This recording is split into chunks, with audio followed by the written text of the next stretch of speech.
আজকে একটা ছোট বিষয় নিয়ে শেয়ার করতে এসেছি, বলতে এসেছি যে প্রলোভনের মিষ্টি কথা।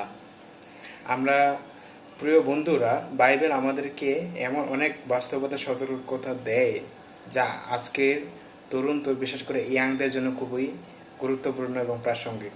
আজ আমরা কথা বলবো এক মিষ্টি প্রলোভনের বিষয়ে, যা দেখতে আকর্ষণীয় কিন্তু ভিতরে লুকিয়ে আছে বিষ।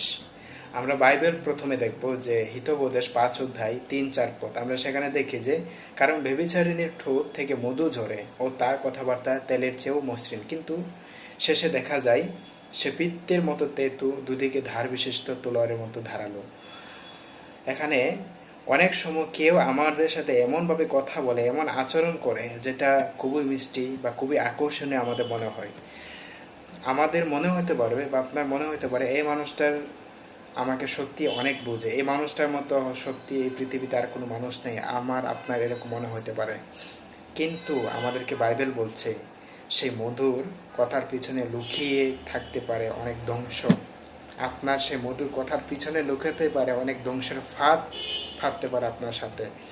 শুরুটা হয় আপনার বন্ধুত্ব দিয়ে, হাসি তামসা মজা এসব দিয়ে আপনার সাথে শুরু হবে মিষ্টি কথা যারা বলে, কিন্তু শেষেরটা হবে একদম বিষের মতো টেটু এবং তলোয়ারের মতো ক্ষতিকর, আপনার জীবনকে ক্ষতি করবে, সাপের মতো হবে।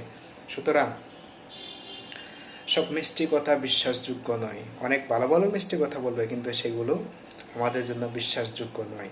শয়তানও আমাদের সাথে অনেক মিষ্টি করে কথা বলে, অনেক মাধুর্য সহকারে কথা বলে। তাই ঈশ্বরের জ্ঞান ছাড়া, ঈশ্বরের বাক্য ছাড়া আমরা বিভ্রান্ত হতে পারি। সেই জন্য আমাদের প্রিয় ভাই বোন, বাক্য পড়তে হবে।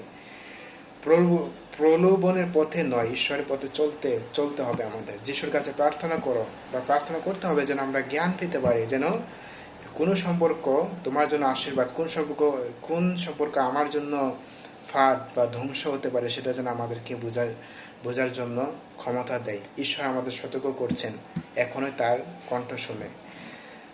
যদি তুমি এই ভিডিও দেখে আশীর্বাদ পাও, তাহলে তোমার আপনার বন্ধুদের সাথে শেয়ার করুন, তারাও যেন সতর্ক হতে পারে। জয় যিশু। আমেন।